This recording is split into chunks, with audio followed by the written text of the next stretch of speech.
So far, no let-up in truck driver protests against Canada's COVID-19 vaccine rules. It's an offshoot to the so-called Freedom Convoy protests that have hit the streets of the Canadian capital, Ottawa, since late January. Copycat protests have also sprung up in Australia, New Zealand, and France, while some U.S. truck drivers said they are planning similar actions. So what is the situation right now? Let's loop in our panelists.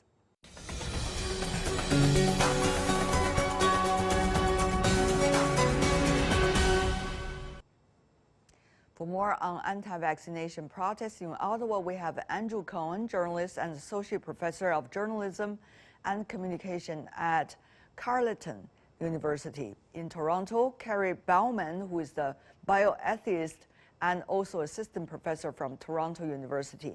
In San Francisco, Peter Chin Hong, professor and associate dean for regional campuses with School of Medicine from University of California, San Francisco.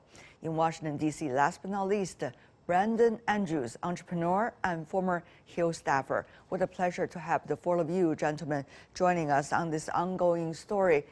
Please tell us about the response from the public regarding the protest. Professor Cohen. The public is frustrated, but it has endured in Ottawa. They've endured 17 days of noise, diesel fumes, fireworks, and largely, in some cases of intimidation. This is not the whole city of Ottawa. It's what we call the parliamentary precinct, very close to Parliament Hill, where the legislature is. But yet, there has been little done. There is a great tolerance for this, but among public opinion, which I think is turning, great impatience, but not enough to make authorities move in a decisive way in Ottawa. It's different on border crossings. I see. Mr. Bauman, though, does the argument made by the protester make sense to the general public, though? See, that's the heart of the problem, is what exactly people are asking for. In a general sense, they're asking for an end to all vaccine mandates and vaccine passports. But look, there's people within the group that are demanding the immediate resignation of our prime minister and things that are just not going to happen. So the lack of clarity on that is a problem, but it's beginning to coalesce as to an end of mandates, which is a tough position to be in, because right now, with Omicron beginning to wane and, you know, a fully vaccinated person under Canadian definition is 2, not 3. So, you know, a lot of things have to change quite quickly. And so our governments are very hesitant to make these changes because they don't want to look like they're giving in to these extreme protests. About the pandemic, about the virus, and certainly about the variants and about the prevention and control, about vaccinations as well. Nobody has the definite ultimate answer, and yet we are in this very active learning process worldwide.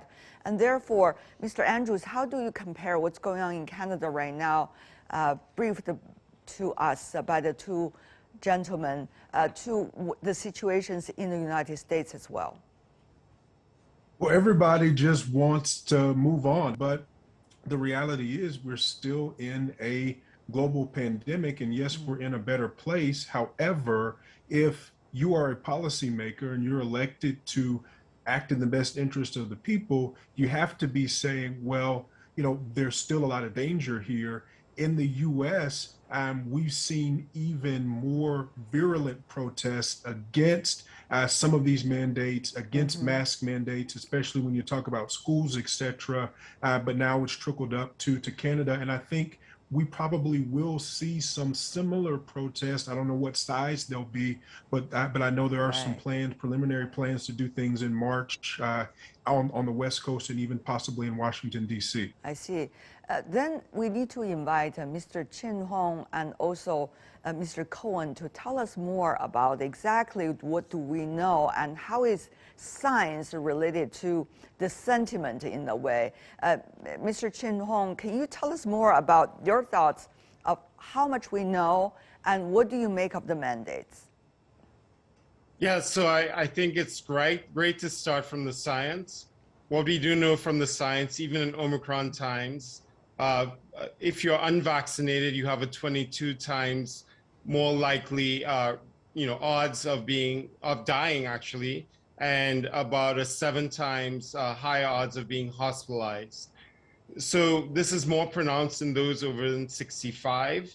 But nevertheless, vaccines really do save lives, not just prevent you from going to the hospital. And ultimately, we think about vaccines as not just for the individual, but for society at large. If you think about wanting to protect hospital resources and, so that we can take care of people who don't have COVID, which is what hospitals are there for as well. Yeah. So I think that, and then vaccine mandates do work. When we try carrots, a shot for a shot, or ice cream in Beijing, it only goes so far. But really the mandates have really resulted in a large uptick in vaccinations all over the world where Right. they've been implemented. So in your words, vaccination, very important. Yes, it's important on multiple fronts right now for the outcome we care most about. Not just infection, but really preventing people from getting very, very ill. Yeah, and the hospital being swarmed in a way. Mr. Baumann, tell us more about your thoughts. How do you relate to your thoughts with what Mr. Chin Hong just said?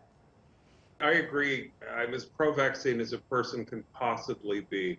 But what certainly has happened in Canada is we have a government that just kept adding on the mandates and adding on the mandates. And at one point they were talking about, well, in one of our provinces, fining people for not being vaccinated. And Canadians can be very passive compared to Americans. And we've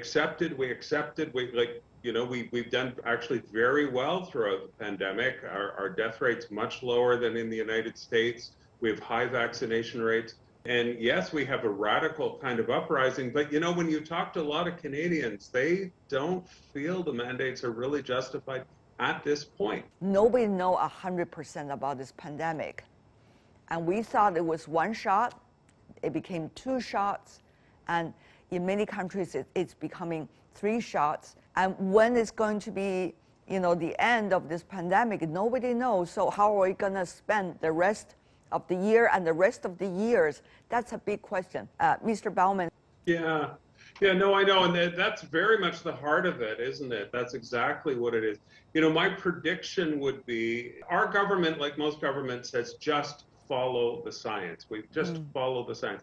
There's no straight line really between science and policy. You then have a risk-benefit equation where the benefits are assumed and they're usually pretty clear, but the risks are not well understood in terms of what you're actually doing to a society. My guess is that Canada will very quickly start winding down a lot of mandates. I doubt very much that a third vaccine will be rolled into a mandatory vaccine passport or mandate. I think Canada will start pulling out, and they'll never say it was the trucker strike, but I think a lot of it will be, I dare say. We have seen similar situations earlier that when numbers seem to be going down during the end of certain variants or the popularity of certain variant, restrictions being lifted up, that's certainly in the right direction because people need more space. However, there comes another new variant, and it takes time to implement, once again, the earlier policies, and there is a time difference, and that time difference makes the death number, the infection number, the hospitalization number going like rocket. So how do we see these time differences? This is all unknown territory to us. Governments had to respond to something we knew nothing about. And so we know things now we didn't know 2 years ago. We're 2 years from the beginning of this pandemic. So some responses perhaps were not enough. Some may have been too much. Some restrictions may have been lifted too early. Some restrictions may have been lifted too late. My sense is, I agree with Professor Bowman, that in Canada. We will begin to lift mandates, but that would have happened anyway, I think, and was happening already, and we're following the rest of the world on that. In fairness to governments, we've not been here before in a public health crisis like this before. So some governments have done better than others. I will say one thing, though, and it's been said here just now. Our level of deaths are 1/3 those of the United States when you look at population. So Canadians, there are Canadians complaining about restrictions. By and large, those restrictions, however imprecise, however heavy-handed they may have been, have meant fewer Canadians have died. And at the end of the day, it seems to me, when we're all judged on how we handle this pandemic, how many people died. And Canada, I think, can say that by and large, it's done much better than other countries. I see. Particularly the United States. Okay, got it. Mr. Andrews, now, you work on the Hill before, politicizing events and politicizing everything, especially now in the current America, is an unavoidable trend, and unfortunately, this pandemic as well.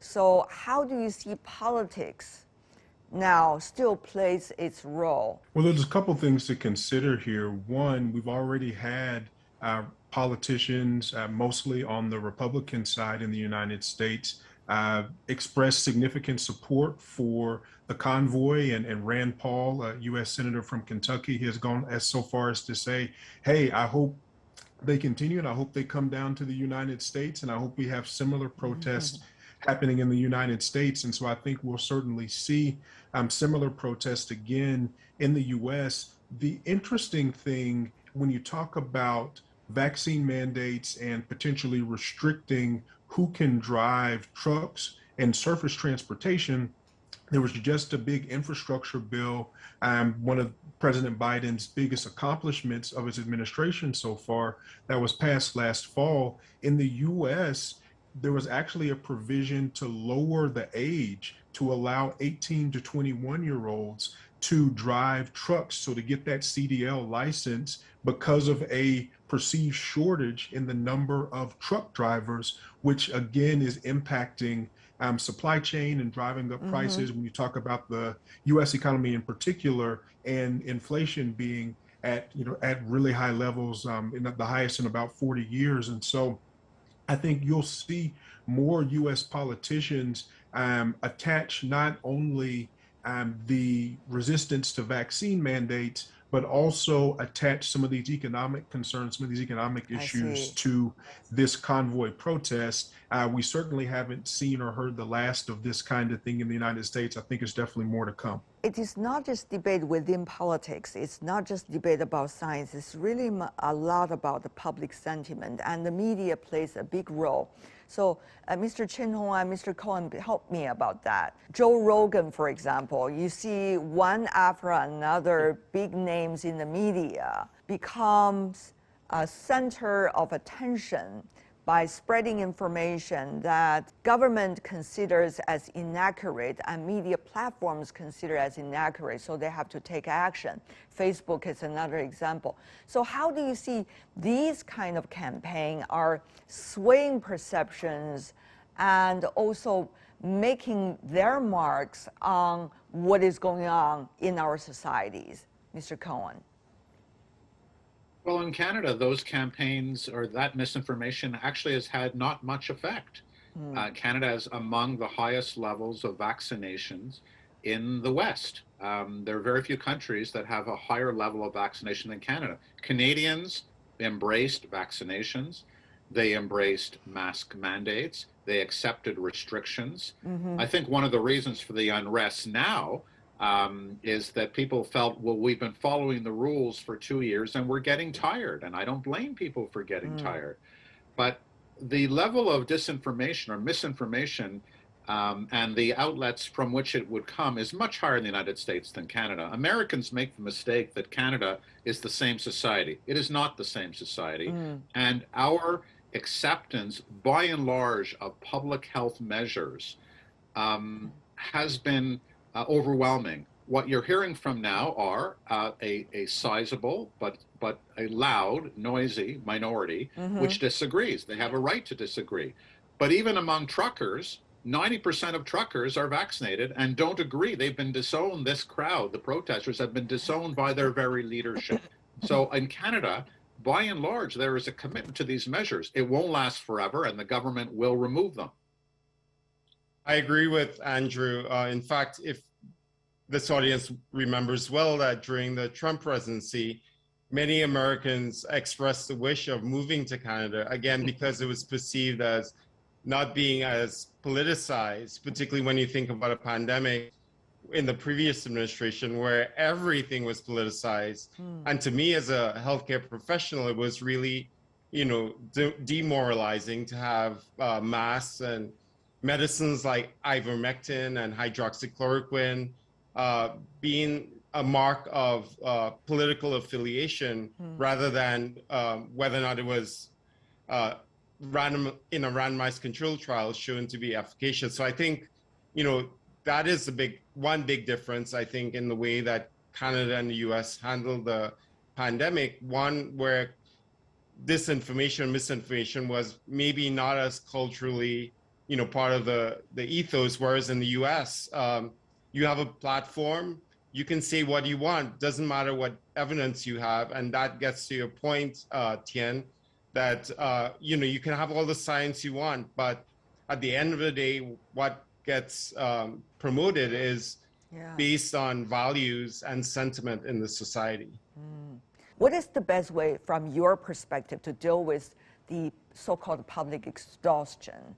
I think you have to explain to people. I think you have to understand the desire to create a balance between protecting the public and allowing normal life to return. With Omicron in decline, not saying it's over, absolutely it's not, but we really, really need to start walking away from this as many nations are. I think that will bring us peace.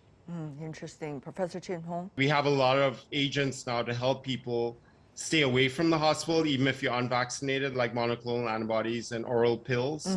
So I think it'll be multimodal approaches, not just all the eggs in the vaccine basket in the future. I see. Our policymakers have to give folks, whether they're in the US or Canada or wherever, the certitude they need to be able to make the right decisions for them and their families, for businesses to be able to operate effectively, and also give the latitude to be able to make changes based on where the science has taken us. So if there's another uptick, we need to be able to have the room to do that and be responsive to people raising their voice and saying, this is how I feel. It's an ongoing conversation, but one that we have to have if we're going to be successful here. Brandon Andrews, Peter Chin Hong, Carrie Bauman, and Andrew Cohen. Really appreciate it.